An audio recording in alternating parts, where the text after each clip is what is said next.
శుక్లాంబరధరం విష్ణుం శశివర్ణం చతుర్భుజం ప్రసన్నవదనం ధ్యాయేత్ సర్వవిఘ్నోపశాంతయే అగజానన పద్మార్కం గజానన మహార్నిశం అనేకదంతం భక్తానాం ఏకదంతోపాస్మహే. మా ఆది యాస్త్రాలను చూస్తున్నటువంటి మీ అందరికీ కూడా పేరు పేరున నా హృదయపూర్వక నమస్కారాలు. నా పేరు వాడ్రేవు ఆదినారాయణరావు శర్మ. సిఎంఏ ఏసీఎంఏ కూడా అండి, అసోసియేట్ మెంబర్షిప్ కూడా ఉంది నాకు. అండ్ ఎంఏ ఆస్ట్రాలజీ, యాక్చువల్గా అకౌంట్స్ ఆఫీసర్ నేను, సింగరేణి కాలేజ్. ఆ పక్క పెడితే యాక్చువల్గా ఇప్పుడు మనం 20 తారీఖు జూలై నుంచి 26th జూలై వరకు కూడా ఈ వారం రోజులు 12 రాసుల వాళ్ళకి ఫలితాలు ఎలా ఉండబోతాయో తెలుసుకుందాం. అంతకంటే ముందరండి, యాక్చువల్గా మీరు మీ జాతకాలు చూపించుకోవాలనుకున్న date of birth, time of birth, place of birth ఉండాలి. మొత్తం అంతా కూడా చెప్తాను నేనే మీ ఫోన్ రిసీవ్ చేస్తూ ఉంటా. అంతేకాకుండా ఒకవేళ నిజంగా నేను షూటింగ్లో ఉన్నా, పర్సనల్ పనులలో ఉన్నా, లేకపోతే ఈ జాతకాలు చెప్తున్నా కూడా నేను ఫోన్ లిఫ్ట్ చేయలేకపోవచ్చు. కాబట్టి మీరు వాట్సాప్లో మెసేజ్ పెట్టండి, తప్పకుండా నేను అటెండ్ అవుతాను, మీకు ఫోన్ చేస్తాను. సరే అండి, ముందర ఏంటంటే మీకు నా వీడియోస్ నచ్చితే లైక్ చేసేయండి, అలాగే వీలుంటే షేర్ చేయండి. అంతగా మీకు నచ్చితే, అంతగా కదండి, మీరు లైక్ చేయడం కాకుండా, షేర్ చేయడం కాకుండా సబ్స్క్రైబ్ చేస్తే చాలా బాగుంటుందండి. సో ఈ విధంగా మనం ఈ ఆది ఆస్ట్రాలజీని డెవలప్ చేసిన వాళ్ళం అవుతాం. అంతేకాకుండా 20 జూన్ నుంచి 20 July 20th July 2025 to 26th July 2025లో ఎలా ఉండబోతోంది ఏంటంటే శ్రావణ మాసం కూడా రాబోతుంది కదా, బ్రహ్మాండంగా ఉండబోతోంది. కర్కాటక రాశి వారికి రవి బుద్ధులు మీ రాశిలో ఉండడం అదృష్టమేనండి. చాలా డేరింగ్ అండ్ డాషింగ్ ఉంటారు, ప్రతిదీ సక్సెస్ఫుల్గా ఉంటారు, తెలివితేటలు ఎక్కువ ఉంటాయి, ఫైనాన్స్ రంగంలో బాగా విశేష ప్రతిభ కనబరుస్తుంటారు. డాక్టర్స్ వృత్తిలో మీరు బాగా నేమ్ ఫేమ్ తెలుసుకుంటారు, మీకు మీరే పేరు సాటి అని చెప్పారు అనేట్టుగా చేసుకుంటారు, పేరు ఎక్కువ ఉంటుంది. ఖచ్చితంగా మీ డాక్టర్స్ ఉన్నారండి, వాళ్ళు చాలా అభివృద్ధికరంగా ఉంటుంది. కుజుడు కేతుతో కలిసి డాక్టర్స్ ద్వితీయ భావం ఉంటాయి. ఆపరేషన్ సంబంధించిన వ్యవహారాల్లో మీరు నిమగ్నమై ఉంటారు. ఏదైనా చదువు విషయంలో కొంతమందికి అయితే చదువు ప్రాబ్లమ్స్ రావడం అవకాశం ఉంది, భూములు కొనుక్కోవడానికి అవకాశం ఉంది. ఏదేమైనా మీ తోబుట్టు వాళ్ళ విషయంలో చిన్న చిన్న ప్రాబ్లమ్స్ రావడానికి అవకాశం ఉందండి. అదే మీ ప్రయాణాలు ఆలస్యం అయిపోతూ ఉండొచ్చు, షార్ట్ జర్నీ చేస్తారు. కానీ మీరు విద్యారీత్యా బాగా ఉంటుందండి, సంగీతంలో బాగా అభివృద్ధి బాగుంటుంది. ముఖ్యంగా వేదశాస్త్ర అభివృద్ధి అంటే చూసారా, అది 4th భావం చూస్తాం. 4th భావం గురు దృష్టి వల్ల ఖచ్చితంగా వేదశాస్త్ర అభివృద్ధి బాగుంటుందండి. ఆగమశాస్త్ర అభివృద్ధి, వాళ్ళ విద్యలో బాగా రాణించడానికి బాగుంటుందండి. ఏ విద్యార్థులైనా సరే బాగా డెవలప్మెంట్స్ ఉంటాయి. ముఖ్యంగా మీ తల్లిగారి యొక్క ప్రేమ మోనాలు నిండుగా మీకు ఉంటాయి, ఆయుర్దాయం ఎక్కువ ఆవిడికి. ఇంకా చెప్పాలంటే మీ రైతులు ఉంటారు సరే, మీ దాంట్లో రైతులు కొంతమంది ఉన్నారు, వాళ్ళకి కూడా ధనప్రాప్తి కలుగుతుంది. ముఖ్యంగా పుత్ర సంతాన యోగం కలుగుతుంది, మీకు అవకాశాలు ఉన్నాయి. సినిమా రంగంలోనూ, స్పోర్ట్స్ రంగంలోనూ బాగా ప్రతిభ కనబరుస్తారు మీరు. అంతేకాకుండా మీకు స్పెక్యులేషన్లోను, స్టాక్ మార్కెట్లోను, షేర్స్ మార్కెట్లోనూ బాగా మీకు రాణించడానికి అవకాశాలు ఎక్కువ ఉన్నాయి. ఏదేమైనా మీకు శత్రుభయం కానీ, రుణ భయం కానీ, లేకపోతే మీకు కొన్ని అనారోగ్య సమస్యలు రావు, బాగా ఉంటారు మీరు.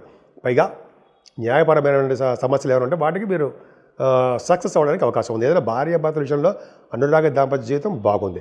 అష్టమ స్థానంలో రాహు తప్పండి, భగవంతుడి దేవాలయం గురుదృష్టి పెట్టాడు కాబట్టి పర్వాలేదు. ఏమైనా అష్టమ భావం రాహు ఉండడం వల్ల దూర బంధువులు ఇబ్బంది కలగడము, వాళ్ళకి ఆరోగ్యం బాగుండా పోవడము, మీకు ఆరోగ్యం పట్ల శ్రద్ధ వహించకపోవడము, మీకు ఆరోగ్యం బాగుండా పోవడము, ఇంట్లో పీడ, గృహం అంటే ఇల్లు అనమాట, పీడ, పశు నష్టము, కొంచెం శారీరక శ్రమ, ఇవన్నీ కూడా మన భ్రమ, ఏమీ లేదండి, ఉండవండి. జనరల్గా రాహు ప్రభావంలో గురుదృష్టి ఉంది కాబట్టి అవన్నీ తగ్గుముఖం పడతాయంటే సందేహం లేదు. ఏదేమైనా భాగ్యస్థానంలో చంద్రుడు ఉన్నాడండి, ఆయన ఏంటంటే రెట్రోగేషన్ ఉన్నాడు. యాక్చువల్గా శనీశ్వరుడు మీకు మంచివాడు కాదండి, సప్తమ అష్టమాధిపతి అయ్యాడు కాబట్టి మీకు శనీశ్వరుడు చెడు ఫలితాలు ఇవ్వడానికి ఎక్కువ అవకాశాలు ఉన్నాయి. కానీ ఇక్కడ ఏమవుతుందంటే శనీశ్వరుడు భాగ్యంలో ఉన్నాడు కాబట్టి, కేంద్రాధిపత్యం వచ్చి భాగ్యంలో ఉన్నాడు కాబట్టి కొద్దిగా విశేషమైన సంపదలు, దూర ప్రాంత ప్రయాణాలు, ఫారిన్ కంట్రీస్ వెళ్ళడాలు, పొలిటికల్ రంగంలో అభివృద్ధి కలగడాలు, పొలిటికల్ రంగంలో పదవులు రావడాలు, ఇవి ఉంటాయి, అవకాశాలు ఉన్నాయి. చదువు రీత్యా విదేశాలు వెళ్ళడాలు, పుణ్యక్షేత్ర దర్శనాలు, శివుడి యొక్క దర్శనాలు కలుగుతాయండి. అదొక గొప్ప అదృష్టం మీకు. అంటే కాశీ వంటి క్షేత్ర దర్శనాలు వెళ్తారు. ఏదేమైనా మీ రాశి వారికి బాగా దశమస్థానం కూడా బాగుందండి, ఏం భయపడాల్సిన అవసరం లేదు. దశమాధిపతి కూడా మీకు 12వ భావం ఉన్నప్పటికీ మీ చేస్తున్నటువంటి ఉద్యోగ భద్రత బాగుంటుంది. కానీ ఖర్చులు అధికంగా ఉండడానికి అవకాశం ఉంది. ప్రమోషన్స్ స్లోగా వస్తాయి. ఏదేమైనా చంద్రరాహువులు లాభస్థానంలో ఉండడం అదృష్టమైన ఉన్నాయి. శుక్రుడు యాక్చువల్గా 11th హౌస్ మంచివాడు కాదు, కానీ చంద్రుడితో కలిసినాడు, రాశ్యాధిపతితో కలిసి లాభంలో మీ లాభస్థానంలో శుక్రుడితో కలిసిన చంద్రుడు. పెర్ఫ్యూమ్స్ ఎక్కువ వాడతారంటారనమాట. 21, 22 తారీఖులో చంద్రుడు పరమోచ్చలో రోహిణి నక్షత్రంలో ఉంటాడు. వలన శుక్రుడు కూడా వచ్చే దోషం పరిహారం అయ్యి బాగా బట్టలు అంటే మంచి మంచి కొత్త బట్టలు, బంగారు ఆభరణాలు, వస్త్రాలు, సుగంధ ద్రవ్యాలు, పెర్ఫ్యూమ్స్ అంటారు కదా, అవన్నీ మీకు ఎక్కువ ఉండడానికి అవకాశం ఉంది. సినిమా రంగంలోనూ టెలివిజన్ రంగంలో మీరు కనపడడానికి గుర్తింపు గౌరవం దక్కడానికి ఖచ్చితంగా అవకాశం ఉంది ఈ వారంలో. చాలా బాగుందండి. సినిమా రంగంలో కూడా ఉంటారు మీరు. అంతేకాకుండా మీరు చేస్తున్న బిజినెస్ ఏ వ్యాపారం అయితే ఆ వ్యాపార అభివృద్ధి కలుగుతుంది. ఏదైనా 12వ భావంలో చంద్రుడు 23, 24 తారీఖుల్లో గురుడితో కలిసిన చంద్రుడు అంటే గజకేశ్వర యోగం ఇస్తాడు. అంటే జనరల్గా అంటే మంచి బాగా చేస్తాడు అనమాట. అంటే ఏంటి, ఫారిన్ కంట్రీస్ తీసుకెళ్తాడు. భాగ్యంలో శని, వైభవంలో గురుడుతో కలిసిన చంద్రుడు, వీరి ప్రభావం వలన కర్కాటక రాశి వారి జాతకాల రీత్యా రాహు కనెక్ట్ అయి ఉంటాడు. విదేశీ ప్రయాణాలు ఖచ్చితంగా వెళ్తారన్న కాన్ఫిడెన్స్గా చెప్తాను. ఇందులో అతిశయోక్తి ఏమీ లేదు, కాన్ఫిడెన్స్గా చెప్తున్నాను. పైగా దైవ దర్శనాలు చేసుకోవడము, సన్మానాలు జరగడము, దైవ దర్శనాలు చేసుకోవడం కోసం ఖర్చులు అధికంగా పెట్టడము, శుభకార్యాల రీత్యా, ధర్మకార్యాల రీత్యా విశేషమైన ధన సంపాదన, ధన ఖర్చు జరగడానికి అవకాశం ఉందండి.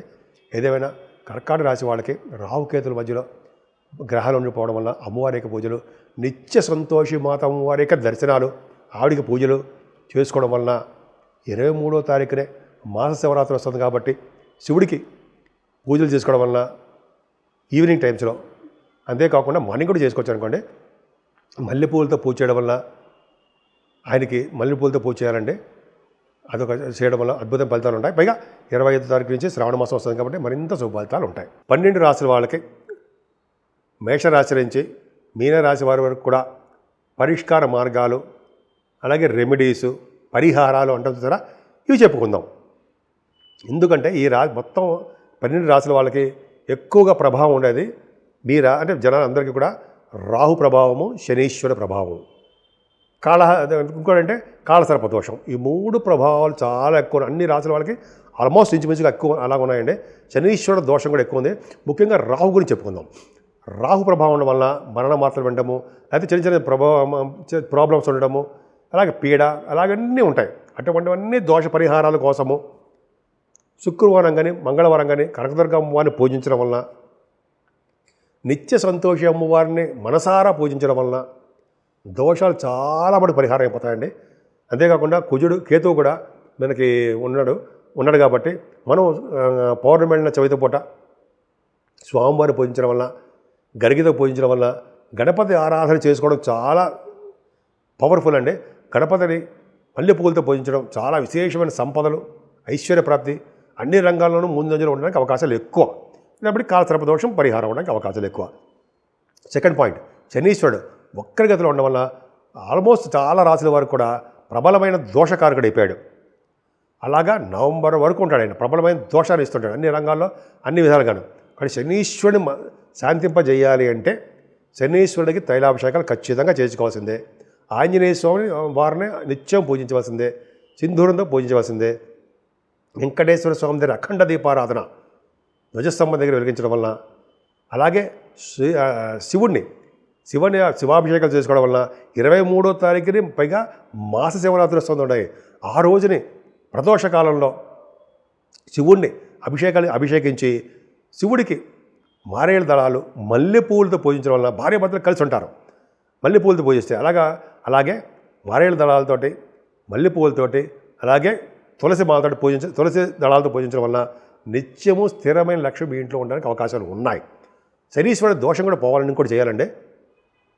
శనీశ్వరుడు దోషం పోవాలంటే గాయత్రి మంత్రం రోజు 108 సార్లు జపించడం వలన, సూర్య నమస్కారాలు చేయడం వలన, సూర్య నమస్కారాల కంటే ముందర గాయత్రి మంత్రం చేయడం వలన, తల్లిదండ్రులకి సేవ చేయడం వలన, పెద్దలకి సేవ చేయడం వలన, గురువుగారుని పూజించడం వలన, అలాగే పెద్దలని, అలాగే కొద్దిగా బీదలని, పెద్దవారిని అంటే కొద్దిగా డబ్బు లేని వాళ్ళు అంటారు సార్, అలా వాళ్ళని ఆదుకోవడం వలన శనీశ్వరుడు వచ్చే దోషాలు చాలా మటుకు పరిహారం అయిపోయి తీరతాయి.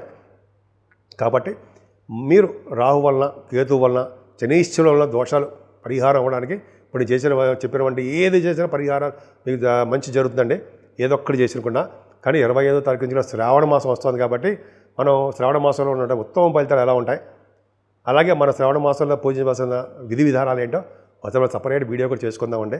సో మీ 12 రాసుల వాళ్ళకి ఈ వారం మొత్తం కూడా అద్భుతమైన ఫలితాలు కలుగుతాయని నేను మనస్ఫూర్తిగా కోరుకుంటున్నాను.